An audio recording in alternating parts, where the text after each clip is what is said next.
Hello, this is Ozgolo, and today I will be showing an update video of my current Switch collection.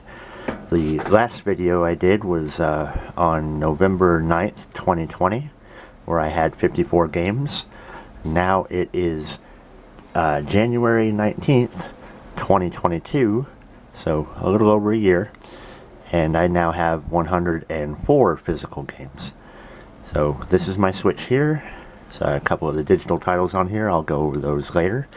I'm going to do a slightly different format now. I'm going to do this as little individual pieces and then edit them together just so that I'm not wearing my voice out.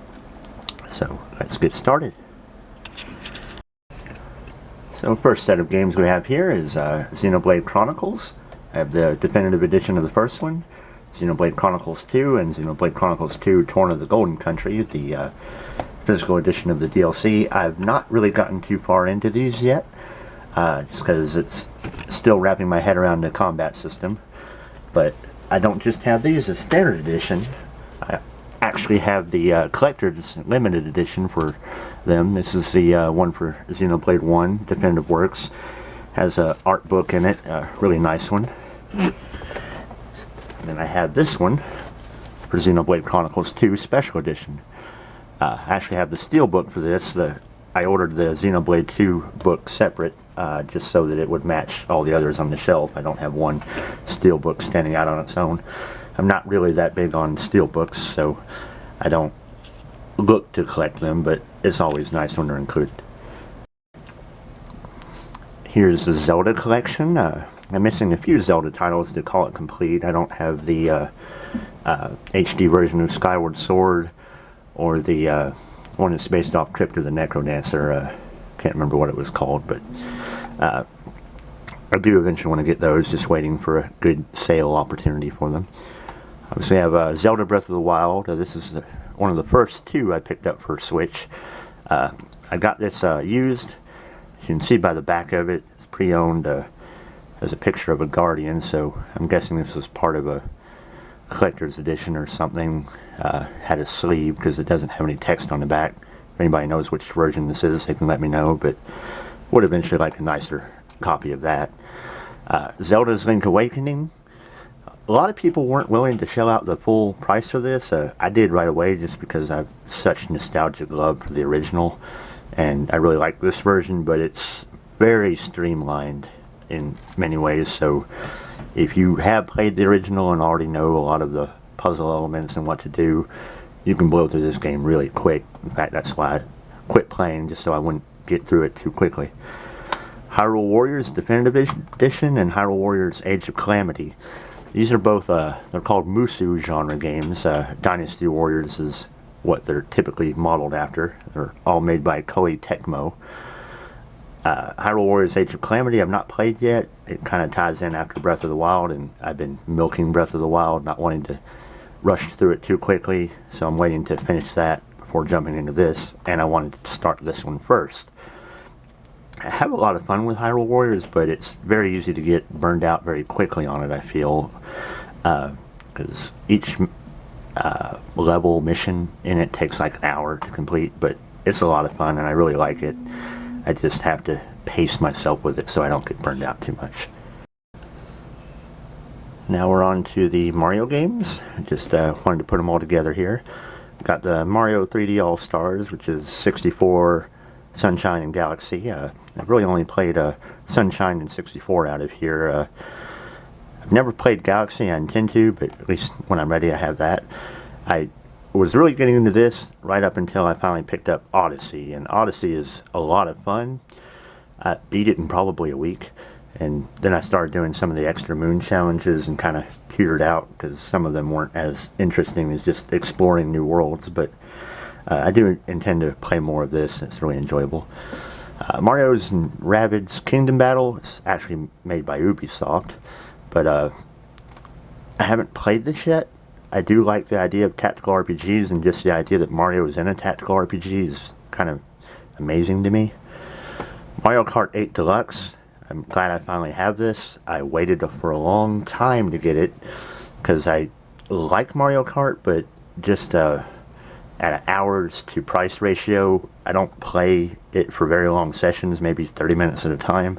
So I figured it'd be a long time before it was worth it to me. But I finally got it on sale for like 40 bucks, so I picked it up. Speaking of sale, I got Paper Mario the Origami King. I've not been a huge Paper Mario fan, just because they seem to be more focused on the paper aesthetic as the gimmick rather than the RPG elements. But I have heard a lot of good things about this, and I picked it up for about 30 bucks recently on a sale, probably 35.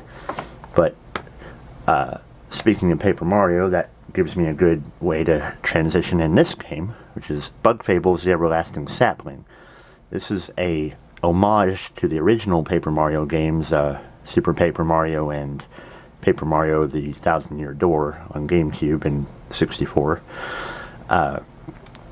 This game I wanted to pick up. I waited till it had a physical print. This is a limited run. This is one of the few I have. I just wanted to include it in this section because it's so similar to Paper Mario in aesthetics and inspiration that I felt that they really should be talked about together. Continuing from the Mario theme, these are the other non-Mario 3D platformers I have, which is Crash Bandicoot Insane Trilogy, Crash Bandicoot 4, and Spyro Reignited Trilogy, so you're actually looking at 7 games here. I really like having these games. I'd say Spyro is definitely my favorite, just because it's a lot easier than the Crash Bandicoot games, at least from a completionist standpoint. But these are definitely great pickups if you're into the 3D platformer genre. Next we have 2D platformers. I'll start up here with Hollow Knight, which is a Metroidvania. It's really nice art style and a nice open world, sort of open world to explore. It's still gated by certain things like Metroidvanias typically are, but I like this game. I'm not very good at it. It takes me a while to get into it.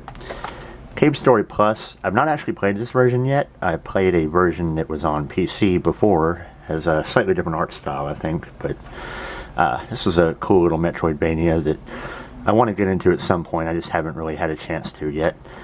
Then of course we have the Shantae collection, which I got 3 of these through limited run. 2 of them are actually limited run. Shantae and Risky's Revenge are only available physically through them. Half Genie Hero I got through limited run, but this is actually the Exceed Games version. They just happened to release through there. And Shantae the 7 Sirens has a limited run cover, but this is actually the Japanese import version. Has English on the cart, but it had the Japanese text, so I ordered the Best Buy cover from limited run just to make it look nicer with the rest of them. You'll notice I don't have a copy of Pirate's Curse. It came out like several years before the rest of these, and by the time these came out it was already way up in price, and I'm not willing to pay scalper prices for that. Next we have Oddworld. These are all available now as a single multi-pack, which is probably the cheaper way to get it. Right now I think these are about $20 to $30 each. I did not get the multi-pack because I already had them individually, but these are pretty good ports. They run pretty well on Switch, and new and tasty. Oddworld is a kind of a remake of the first game, which is just called Abe's Odyssey. It's a 2D puzzle platformer. It's really fun. Munch's Odyssey kind of continued along with that idea, where it was a 3D puzzle platformer, and Stranger's Wrath kind of did its own thing, and it's a first-person shooter, but with an interesting concept. Like, instead of guns you use a crossbow and live ammo, like you shoot little critters that do different things like electrocute people or tie them up, and it's a pretty interesting game. And speaking of the first-person controls with the Switch, this supports gyro control, so you can actually just move your Switch around to aim it, which is a pretty cool feature I like for first-person games. Definitely recommend these if you like real quirky stories that have some humor to them, and a lot of puzzle features. Really fun games. I'm just going to kind of call these the general action games. I've got the BioShock Collection and Borderlands Legendary Collection. Keep in mind both these require downloads, so they don't have all 3 games on the cart. Borderlands is a little weird. I think it actually lets you download the digital full version of Borderlands 2, so you can actually play Borderlands 2 without this cart, but the other two you need the cart to play. I've not really got into these yet, but you know, if you want to play first person kind of games, they're really good collections to get. LA Noire, once again, internet download required, always be aware of that. I've never played this, but I've heard a lot of good things about it, so wanted to pick it up. Immortals Phoenix Rising, I've not played it yet. I've heard, well, I take it back, I played like 30 minutes of it, not enough to get into it. Heard it's very similar to Breath of the Wild in a lot of respects, but I figured I'd get into that once I finally exhaust Breath of the Wild for myself, but that hasn't happened yet. Then of course Assassin's Creed, the Rebel Collection. You can probably pick this up pretty cheap, and it's a great value because these are both pretty big games, and they're nice open world games where you can sail ships and take on contracts and the like. There's also Assassin's Creed 3, which is really cheap, and I believe I heard not too long ago that they're releasing the Assassin's Creed Ezio trilogy, so be on the lookout for that. Here are the Dragon Quest games. We've got Dragon Quest 1, 2, and 3. I played these, but not this version. This is a port from the mobile games. There's going to be a Dragon Quest 3 HD remake. Looks kind of like Octopath Traveler coming out, hopefully this year. I'm looking forward to that. Dragon Quest 11S, Echoes of Elusive Age. I definitely recommend this as a good starting point for the series for anybody who's not jumped in. Dragon Quest 8 is also another good starter, but it's not on Switch. Dragon Quest Builders and Builders 2. I played Builders all the way through on PlayStation Vita, so I picked this up. Has a few extra bonus goodies. Dragon Quest Builders 2, though, if you're only going to get one, definitely get this one because it kind of improved in every way on this, but I'm a huge Dragon Quest fan, so I had to have all of them. Of course, we can't forget the Final Fantasy series, so I have I think pretty much all of the ones that are available in English right now. Final Fantasy 7 and 8 dual pack, and Final Fantasy 9. I had to import these from PlayAsia. They're not available physically outside of there. Well, I think 9 might be available in Europe. Final Fantasy 10 and 10-2 HD Remaster. If you plan on picking this up, I would actually advocate importing it instead of getting the ESRB version, because this one, X2, is only available as a digital download, whereas I think the one in Asia has both games on the cartridge. Final Fantasy 12 Zodiac Age is actually my favorite Final Fantasy game, but you know, fight me. So this was the second game I picked up when I first got my Switch. And then World of Final Fantasy Maxima, another import. This is getting a little expensive these days, but it's a pretty fun game. The narrative of it is extremely cheesy, but the gameplay is fun. It's basically kind of like a Final Fantasy version of Pokemon. You go around and collect monsters to fight for you, and it's all classic monsters from the Final Fantasy series, including characters from the Final Fantasy series. So if you like that sort of thing, definitely pick it up, but be aware it has a lot of chibi style art, so if that puts you off, just know what you're getting into. Now we have the Mana Collection. This is probably my favorite Square Enix franchise behind Dragon Quest. Starting with Collection of Mana, which is a good starting point because it has the original 3 games on it. The first Game Boy game called Final Fantasy Adventure in the West, then Secret of Mana, then Trials of Mana. In Japan, these are called Seiken Densetsu 1, 2, and 3. This is actually the first time that Trials of Mana was released in English in the West. Speaking of Trials of Mana, we have here the actual Trials of Mana remake. They built it up from the ground up. It's a full 3D RPG. It looks modern, but keep in mind that it plays like a classic Super Nintendo RPG, so some of the quality of life features you may expect from modern RPGs aren't really there, but if you just want a good story, fun game, it's pretty good. My favorite, this is an import from Asia again, Legend of Mana.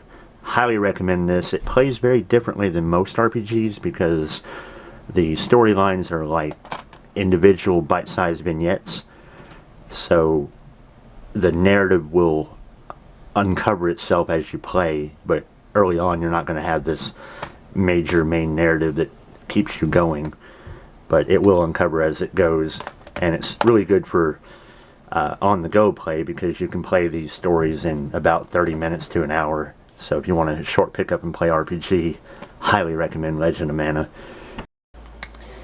And we have a few other classic Square Enix JRPGs here, starting with Romancing Saga 3 and Saga Frontier Remastered. These are both imports from PlayAsia. They were not released physically in the West. But this is a long-running series, the Saga series. Started on Game Boy with the first Saga games, which came to the West as Final Fantasy Legend 1, 2, and 3. Then Romancing Saga 1, 2, and 3 on Super Famicom never came to the West originally, but they were later remastered here. I have Romancing Saga 2 digitally, but they later released a physical version, so I plan on picking it up. Octopath Traveler, a lot of people know this game.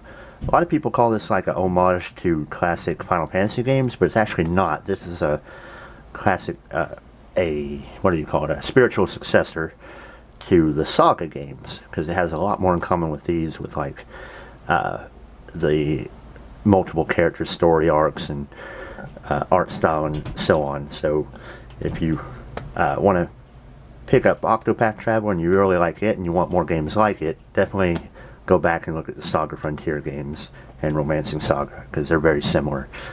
Then Bravely Default 2. I haven't played the original Bravely Default games yet, but I picked this one up because it's very classic turn-based RPG, and I really like it so far. I've not got too far into it, still kind of grinding outside the first town, but very enjoyable game so far. I would recommend it for classic RPG enthusiasts. Here we have the Ni no Kuni series, Ni no Kuni, and the sequel Ni no Kuni 2. Recently picked this one up just because I wanted to have both of them. I've only played a little bit of the first one, not enough to get into it. I'm kind of like in the first dungeon area, so trying to get into it. They're fun games. They have great amounts of quality polish to them. They have really nice anime cutscenes and good artwork. It was Level 5, which are pretty good by themselves at art, but they also teamed up with Studio Ghibli to make this, so it looks great, but as far as the gameplay goes, expect a lot of hand-holding. Now we're on to dungeon crawlers. I say dungeon crawler, but that term is kind of generalized. It can apply to a lot of different genres. There's actually two separate genres here. Labyrinth of Refrain, Coven of Dusk, Saviors of Sapphire Wings, A Stranger of Sword City, this is a double pack, are all like first-person dungeon crawlers that are turn-based combat. You go through with your party and fight in a dungeon. I like the idea of these type of games, but it's hard for me to get into them, but I eventually want to tackle them, and these seem like good bets to start. I'll have a few more to show later, but they're in a slightly different collection. These two, Snack World the Dungeon Crawl Gold and Shiren the Wanderer, are actually what are commonly called top-down roguelikes, or in Japan they're more affectionately known as mystery dungeon games. Usually grid-based movement, not always, but it's more of a top-down single character type of thing. I have not played these yet, but I know Shiren the Wanderer is like a very well-known in Japan mystery dungeon game. This is actually one I got from Limited Run. You can see there, it's one of the few limited runs I have. Snack World the Dungeon Crawl Gold.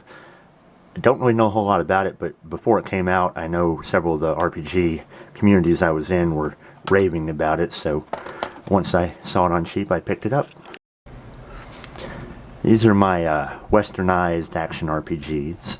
I'll start with Witcher 3 Wild Hunt, Complete Edition, which I think at the time that I got it, that was the only edition. I believe it comes with a fold-in map and a few other things, but the main thing about it is it has the entire Witcher 3 game and both expansions and all DLC all on the actual cart.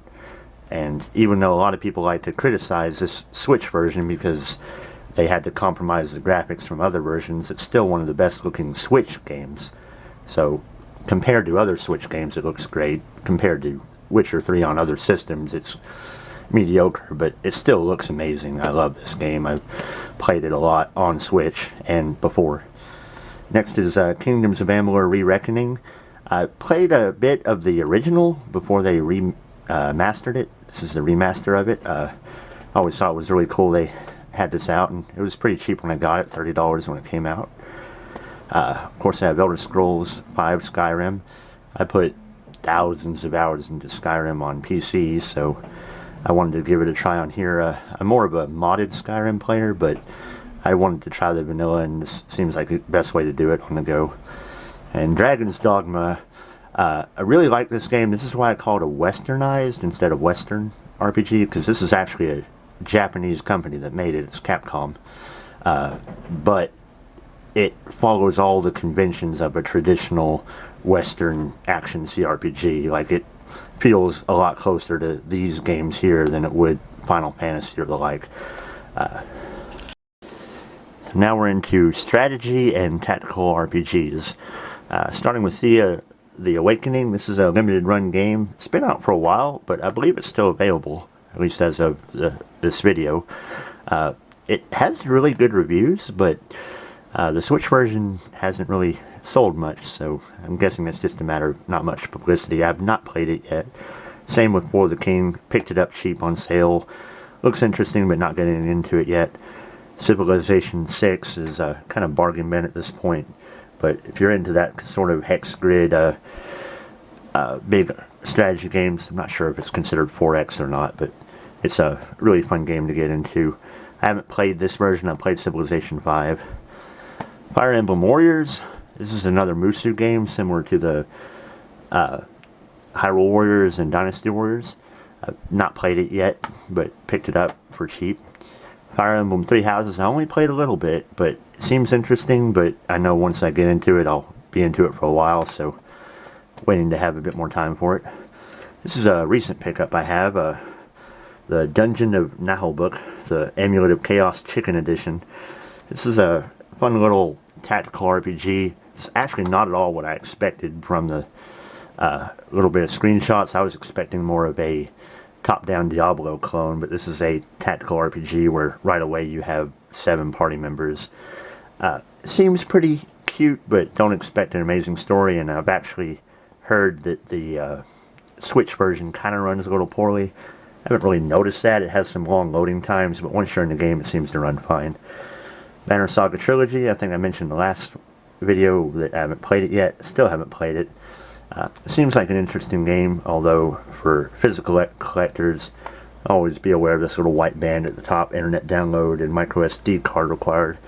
See that, it just means that the game isn't 100% on the cart, so you will have a download. If you're a fan of classic CRPGs, or you want to get into them, then these are absolute must-haves, a great starting point, pretty much any of them.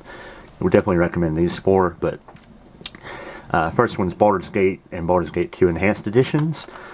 These were all ported by the same company, Skybound Games, and they run really well on Switch, like amazingly well. I was a little skeptical because they're originally keyboard and mouse driven games, and those don't always translate well to controllers, but these guys have done a fantastic job translating it.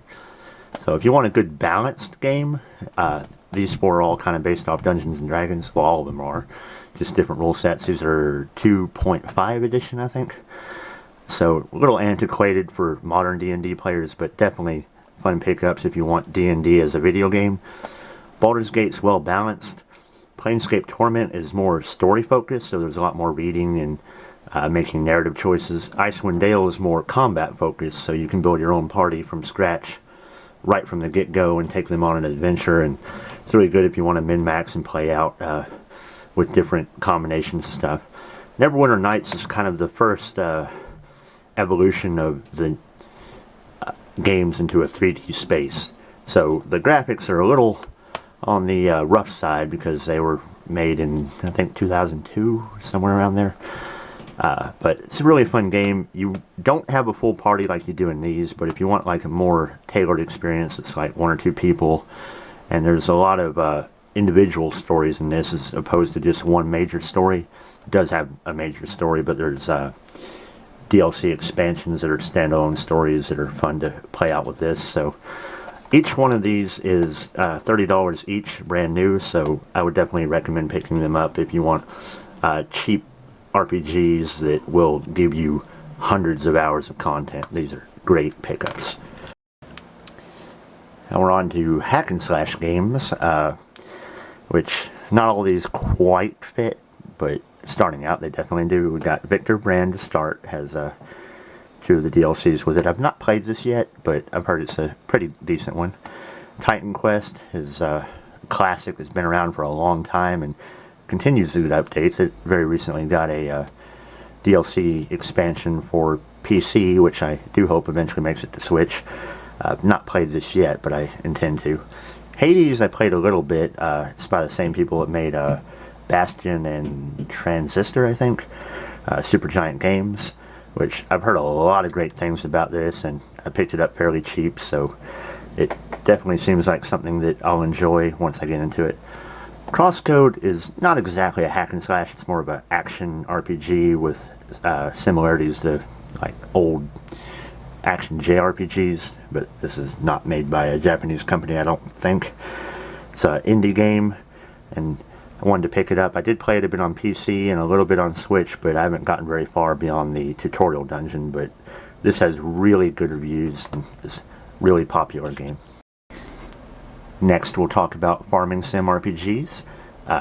My favorite's probably going to be Stardew Valley. I bought this digitally, but then found that Fangamer had it physical version, and I was a big fan of it. It has really nice artwork by Carrie Fry on the front, and so I picked it up.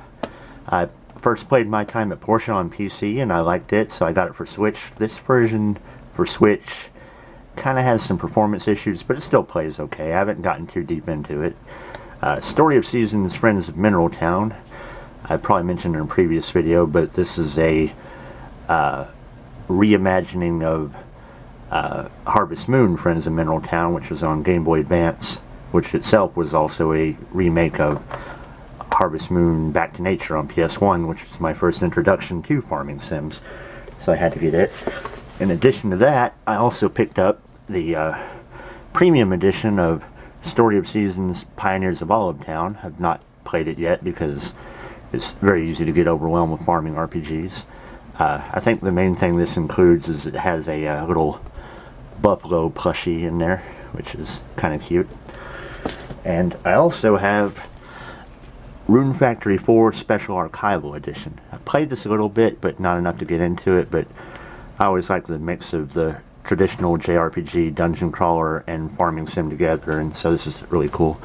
I believe the main thing it has is a soundtrack CD and art book, so those are like the #1 things that'll convince me to get a collector's edition. So, full disclosure, I've never really played Monster Hunter games before, but I've heard a lot about them. So, I went and picked up 2. Got Monster Hunter's Generation Ultimate, I think that's how you say it, then Monster Hunter Rise. This one kind of annoyed me. I haven't played it yet, but it annoyed me because right after I picked it up, I went online and found out that there's another physical edition. It's called the Deluxe Edition. Came out at the same time for like an extra $5 or $10. Already has the DLC included on the cart, but it's the DLC it comes with, if you try to buy it separately, is more expensive than the extra that it costs to get it on the cart. So I kind of feel like I have the inferior version of this, so, you know, what the hell, Capcom. Now we're into visual novels, at least some of them. Interestingly enough, I have Alcana and Yuno. I'm not going to say the subtitle on this, but interesting, this is the first game I have alphabetically and the last game I have alphabetically, so they kind of bookend my whole collection. I haven't played these too much yet, but I picked them up because they kind of have the aesthetic that I'm interested in with visual novels, where I kind of like a bit of a dating sim element to it. Not like a pure dating sim, but where you have choices between following this girl's route or that girl's route kind of thing.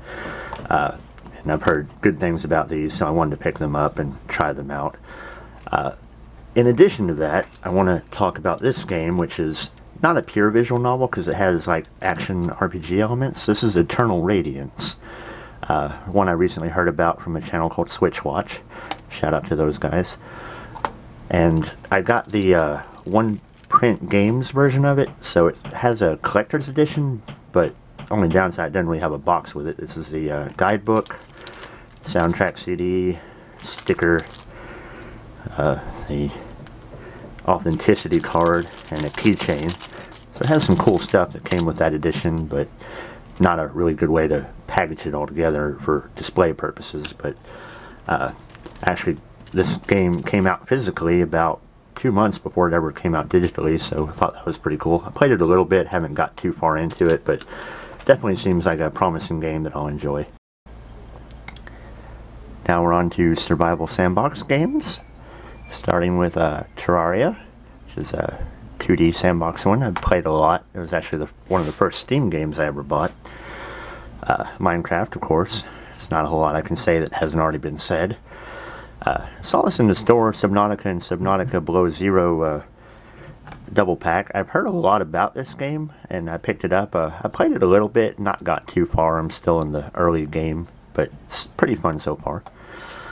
Survivalist, picked this up pretty cheap. Looked pretty cool. It's a top-down pixelated shipwreck sim where you have to survive with a lot of monkeys. Forager, really fun game. It's probably one of the ones I've played the most recently. Very quick pace. You can do a lot in a short amount of time, so you're starved for time. That's a really good pickup. Now let's talk about culture. Are you a man of culture? Because these are definitely the games for men of culture, which for those not in the know is a short form way of saying fan service games. These are all games that heavily capitalize on the male gaze, or having sexual content and lewd content. Now, none of these are hardcore sex games. They tend to feature a lot of just what's called ecchi content, which is very highly suggestive stuff, like, you know, down blouse, upskirt type things, and jiggle physics, and clothing destruction, that type of stuff. So we'll start at the top here. Much maligned game. It's kind of a joke, inside joke among the community now. Waifu Uncovered by Funbox Media. This is basically a little shmup, shoot 'em up game where you actually have to shoot a bunch of random objects, and then you get to shoot the clothes off of girls. It's actually inspired by another game. I can't recall the name. I think it's Deep Space Waifu on PC. It's kind of a blatant rip-off of it, but have it just because. This game, Crawlco Block Knockers, is actually a very fun puzzle game in its own right. Just happens to also have, I'm going to use the word loosely, sexy girls in it. It's highly stylized artwork, but this has the soundtrack CD in it, which I actually highly recommend because the soundtrack for Block Knockers is amazing. Even if you're not into these kind of games, I highly recommend looking it up. Just go to YouTube, type in Crawlco Block Knockers soundtrack, and be blown away. So I actually recommend this game, even if you're not that big into fan service. Very fun game. Omega Labyrinth Life. This is a series of like a mystery dungeon style game, top-down dungeon crawler thing, but it has a feature where you get stronger by making the girl's bust size grow bigger. So it's a fun little game. It's an import, as you can tell by the different rating system down here, but it is in English. Since Cyberpunk Ghost Story is sort of a 2D puzzle explorer, just happens to have a main character with a really large bust. So imported this from PlayAsia. It's released by East Asia Soft, which are really well known for these type of games. In fact, a lot of these are East Asia Soft. Smashing the Battle Ghost Soul. This is a 3D brawler beat 'em up type game. I got this because it's very similar to another series called Senran Kagura, which sadly doesn't really have much on available for Switch. Wish they would release their older games like Shinobi Versus and Estival Versus, but a really fun game, has some clothing destruction and things of that nature. Dead or Alive Extreme 3 Scarlet. It's the first import I did. It's one I really wanted to have. This is a 3D tropical resort simulator. Heavily focuses on girls in bikinis just relaxing on a tropical island and playing things like volleyball and various pool games and just lounging around, letting you take photos of them. Galgun Returns and Galgun 2. These are on-the-rails first-person shooters, and they have a really weird concept where all these girls are like struck with a libido virus, and they're all after you, and they're trying to give you love letters and profess their love to you, and you need to prevent your stamina from being drained by all this attention, so you have to shoot them with a pheromone gun. So it's very goofy, over-the-top type of thing, but that's all I really have to say for that. Next we have Xenoblade Chronicles H. This is that's a limited run game. I picked it up before it became unavailable. This is actually pretty rare now. But oddly enough, even though this is limited run, this one here, which is its sequel, it's part of the same franchise, but it's standalone, so you don't need to play this first. This is Xenoblade Crystal H, limited edition. This is the most valuable game I own, according to like price charting and the like. So this is getting up there, just under $200, I think, is the last price check I saw for it. But I got this because it actually has an art book with it. A few other goodies in there. Let's see, yeah, art book, soundtrack, sticker set, printed manual. So all the good stuff you would hope to get in a collector's edition. These are first-person turn-based dungeon crawlers.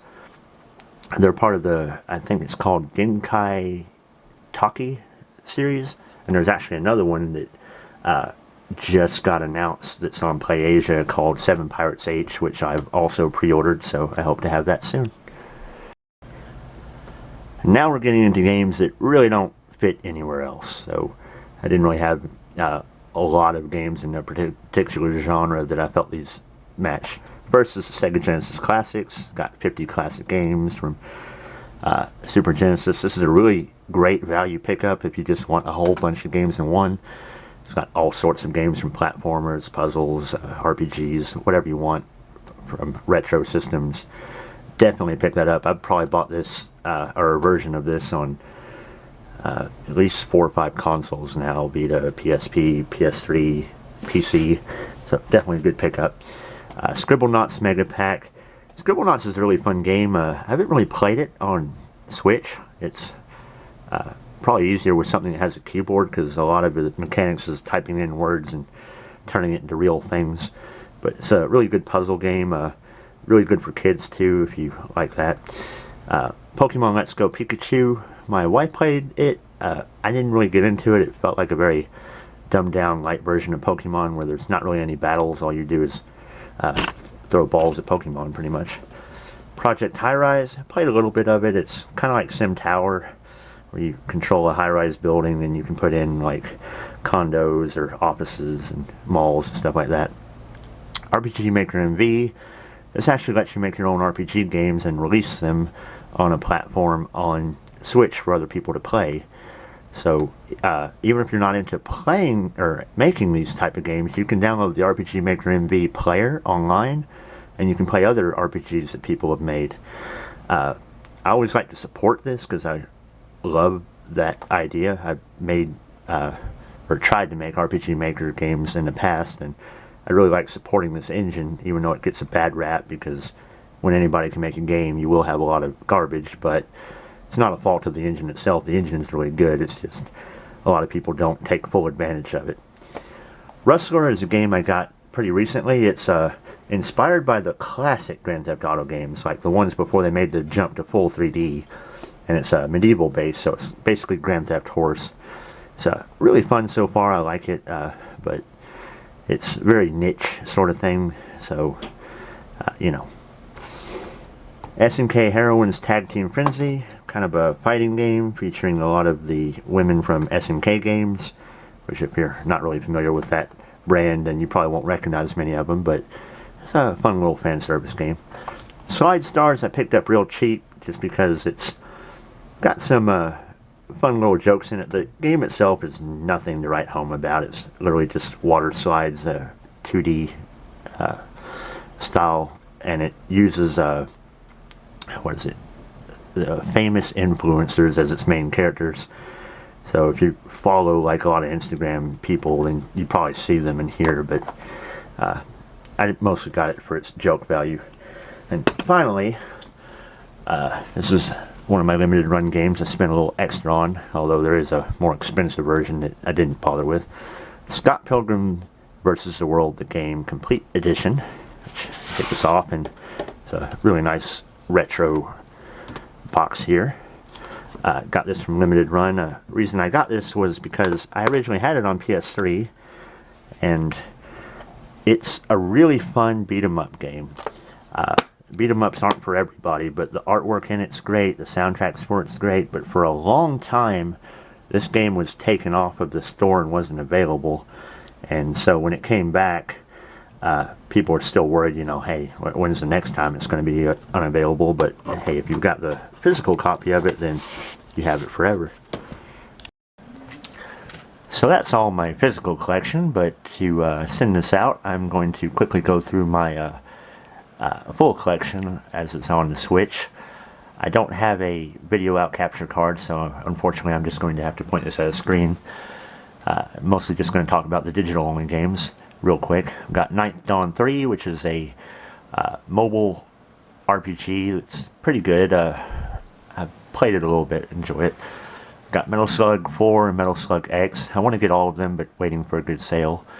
A really fun old arcade game.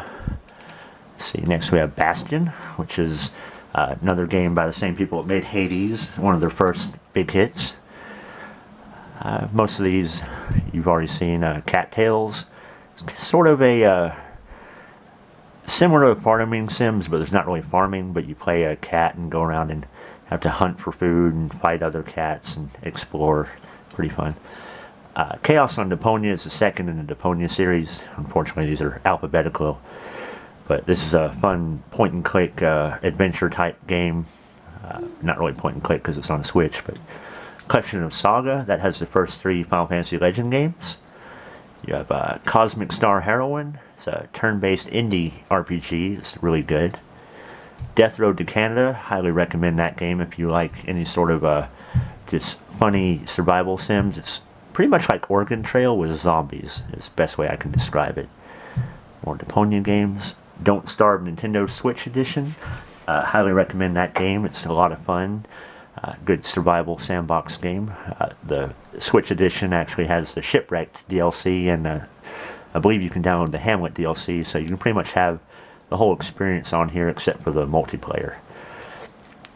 Duke Nukem 3D World Tour. Good if you like the classic style first-person games. Fallout Shelter, a free-to-play game, which is pretty good. One of the few free-to-play games I would actually recommend. Fire Emblem Shadow Dragon and the Blade is the first ever Fire Emblem game. I'm not sure if you can still download this or not. I believe it may have only been available limited. Flashback is a remake of an old Super Nintendo puzzle platformer game, similar to like the Oddworld style games and so forth. Garden Paws, I highly recommend this game. It's very Animal Crossing like, but it's more 3D open world exploration type. You play as a cute little animal, but don't let that deter you. It's a very fun, relaxing game. You can spend hours in it running your own little shop and helping build up a town. So I was looking forward to it for a long time. I played it on PC. Definitely recommend it. Golf Story is a golfing game mixed with an RPG that is a surprising hit. I would highly recommend picking it up. Freedom Planet is sort of a spiritual successor to the old 2D Sonic the Hedgehog games. Plays very similar, so if you like those style games, definitely pick it up. Graveyard Keeper is another one of those sim games like Stardew Valley. Has very similar art style, but you're running a graveyard, but you also have the ability to go mine, fight things. You can even have your own farm. Hakoniwa Explorer Plus, really charming isometric art style. It's a fun little action RPG with some fan service elements. It's not too long and it doesn't really hold your hand, so you may have moments where you don't really know what to do, but I really enjoyed the game and would definitely recommend it for those looking for something very quirky. Iconoclast is a 2D not really sandbox, it's a 2D platformer that has some interesting like crafting elements and so forth. Iconfell is a indie RPG. I've not played a whole lot about it, but I believe it's about a magical school. Let's see, Merchants of Kaidan is a medieval merchant sim where you kind of have a board where you travel around to different cities and have different events happen between traveling and pick up quests. So it's not just trading, but you have a lot of events, like you can explore mines and have to deal with different events that can fluctuate prices and the like. Leisure Suit Larry Wet Dreams Don't Dry. I've not played this game yet, but I am a fan of the Leisure Suit Larry series. This is a point-and-click adventure style game that's supposed to have some adult humor to it. Not really too much adult content. I don't think it has like outright nudity exactly, but we've got Monster Sanctuary, which is a 2D platformer / turn-based RPG where you have the ability to collect monsters and fight them against other monsters like Pokemon style. This is Nirvana Pilot Yume, which is a very strange retro style racer. You just kind of racing down a corridor. Kind of has a visual novel storyline to it. It's a very bizarre game. Really can't do it justice by explaining it. You really should look it up for yourself. Red Colony is very similar to the Sense of Cyberpunk game. I'm pretty sure it was just a blatant cash-in for it. There's also Red Colony 2 out there, but if you played Sense and you want more games like it, then Red Colony is one you can pick up. It's a 2D sort of exploration game with zombies and women with big busts. Rain World, big sleeper hit. A lot of people haven't heard of it, but it's a 2D exploration game sandbox where you play a creature called a slug cat in a post-apocalyptic alien city that's been reclaimed by nature. And you lose your family at the start of the game, and your goal is basically to kind of make your way in this world and figure out what your purpose is. It's a very interesting game, a very challenging game, but a lot of fun. That's the RPG Maker MV player. You can download this for free, and this will let you play any RPG Maker MV game that somebody has finished and released. See, we've got Senran Kagura Reflections, just sort of a little side spin-off game from Senran Kagura where you have a visual novel style thing where you interact with a girl and then you have to give her massages. A very strange thing. Another game in the Saga series, Saga Scarlet Grace Ambitions. I believe this is only available digitally, but this is one of the newer games. I think it was originally released on Vita. I may be incorrect about that. We have Shantae and the Pirate's Curse, the only Shantae game I don't have physically because I'm not willing to pay $300 to get it physically. Silk is another trading sim where you are on the Silk Road and sort of a trading sim / RPG. I've not really played it a lot, but it seemed very interesting, so I picked it up. Let's see. Have The Way Remastered. Don't know a whole lot about it. I believe it's sort of a 2D puzzle platformer. Toe Jam and Earl, Back in the Groove. There was a physical version for limited run, but I never got a chance to pick it up. But this game's pretty good. I'm a big fan of the original game, Toe Jam and Earl, which you can actually pick up on the Sega Genesis Classics. I believe it's in there. Townscaper is not really a game, it's more of a little toy where you can kind of build your own little 3D towns of different colored buildings, and it's a lot of fun to mess around with. It's pretty cheap, I would definitely recommend it. Under the Jolly Roger is a game that I believe is only on Switch, but isn't really talked about a lot. It's a pirate sim game, sort of like Sid Meier's Pirates, where you can go around to attack ports and buy new ships, and you can do trading or be a pirate or work for different nations and that kind of thing. Unholy Heights is like a 2D tower defense game where you're basically the devil running a hotel, and you have different tenants come in, and it's not a hotel, it's apartments, but the tenants are different types of monsters that you can attract by having different amenities, and you use them to defend yourself from heroes that would like to attack you.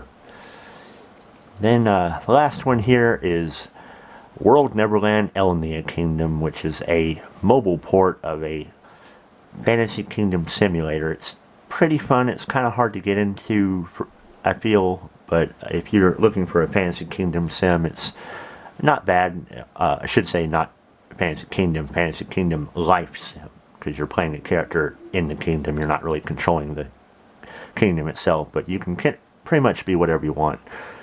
And that pretty much wraps up all my games, so thank you for watching, and I'll see you next time.